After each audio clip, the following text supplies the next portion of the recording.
Breaking news नाज़रीन। कराची में अॻूणो वफ़ाक़ी वज़ीर ग़ुलाम मुर्तज़ा जतोई जी डिफेंस वारी रिहाइशगाह ते पुलिस जो छापो। नौशर फ़िरोज़ नवाब शाह मोरो ऐं कराची पुलिस जी वॾी नफ़री जतोई हाउस जो घेराव कयो। पुलिस एहलकार दरवाज़ो तोड़े घर अंदर दाख़िल थिया। ग़ुलाम मुर्तज़ा जतोई जे घर वारीअ जो इल्ज़ाम, घर में रुगो औरतूं मौजूद हुयूं। आगाह करण बावजूद पुलिस हिकु बि न ॿुधी ग़ुलाम मुर्तज़ा जतोई जी घरवारी। ब्रेकिंग न्यूज़ नाज़रीन, जेका हिकु दफ़ो ॿीहर दोहराईंदा हलूं।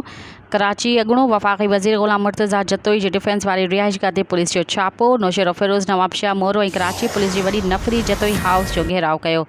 पुलिस एहलकार दरवाज़ो तोड़े घर अंदर दाख़िल थिया। ग़ुलाम मुर्तज़ा जतोई जी घरवारी जो इल्ज़ाम, घर में रुगो औरतूं मौजूद हुयूं। आगाह करण बावजूद पुलिस हिकु बि न ॿुधी ग़ुलाम मुर्तज़ा जतोई जी घरवारी।